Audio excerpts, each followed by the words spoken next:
We're about to close out the month of September, which is National Suicide Prevention Month. But the reality is this is an important topic year-round. It can be uncomfortable to talk about, but you never know when talking about it could really help someone, even possibly save their life. Morning anchor and health reporter Kirsten O'Connor is standing by now to talk to a doctor about the signs to look for and ways to help.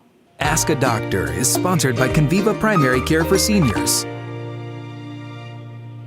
Well, suicide is the 10th leading cause of death in the United States, with an average of 130 people taking their lives every day. And there are a lot of misconceptions when it comes to things like depression and suicide. So to help us sort it out, help ourselves, help our loved ones, we have Shantala Boss, a licensed mental health counselor, joining us today for Ask a Doctor. This is such an important cause. Thank you for being here. Absolutely. You're absolutely right. It is so important to talk about. And so you work with kids a lot of times. I do. And Teens, we were talking, adolescents. right, Yeah. middle schoolers. So how do we talk about this topic with kids that age? Well, middle schoolers are searching for identity, so they're trying to find a label or a group, and sometimes with things like suicide or certain types of depression, anxiety, kids might feel like they belong if they fit into that group. So it's really important that we talk to kids about how it's not a cool thing. It's not something someone wants to have a mental health disorder. If we are depressed or we have feelings of suicide, it's very serious and someone needs to get help so they can get better. If a child ever says they feel suicidal or thinking about suicidal, we take it 100% serious and we address it. We never think, oh, they're just overreacting or they're trying to identify with a group. But with those young teen years, we do need to be careful that we talk to them before we even hear the word, that we talk to them about what that really means and how serious and scary it is. When you're talking to middle schoolers, do you find that a lot of them are seeing some of this information coming from social media? I know we've had a lot of stories lately about Instagram and these different platforms that are starting to really take mental health seriously. Yes, kids are seeing it all over, and it can be good and it can be bad. And that's the scary thing about social media.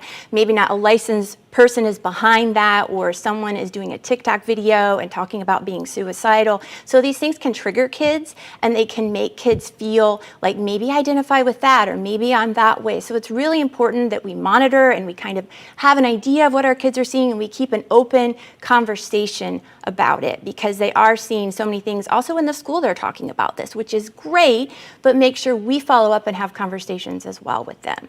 So as you're starting a conversation with a young person about suicide, what are some questions that you think parents could ask their teen if they're starting to worry or they just want to kind of gauge their mental health situation?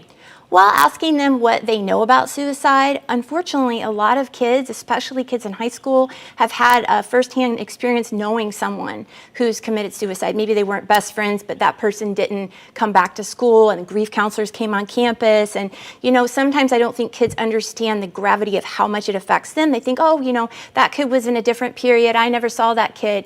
But it affects them because it affects the entire student body. It affects the way everyone's feeling. People are talking about it. It's coming up.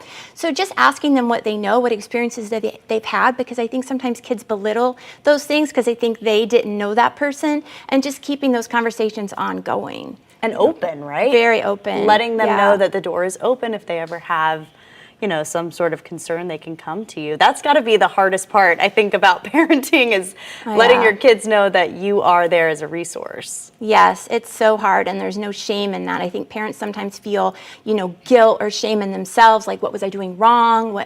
And so not reacting in that way, that can be so hard. But when kids come to you saying, it's okay, you can say what you need, and not putting blame on themselves or feeling upset, because then kids will not express how they feel. So it's so important that they kind of remove themselves from the equation and their own emotion, which is so hard, especially in a situation like this. What's a way to talk to a middle schooler about maybe starting a conversation with a licensed mental health counselor like yourself, and making sure that they feel safe and open having conversations with a therapist? Well, it's really just talking to a friend, another friend outside that has some, experience working with kids. Kids like to come see me usually. It's funny because I had an 8-year-old come the other day and he was so nervous and he told his dad he thought it was going to be like TV and I was going to be behind a desk and, crossing my arms. And he's like, wow, she's really nice. It's like talking to a friend. So really that's what it's about. We have these preconceptions that it's something scary, and it's really just having a second person in your life that you can let things out and they don't have to go anywhere else, and you can process emotions with. And if parents are looking for that guidance and looking for a way to help their child, what do you recommend?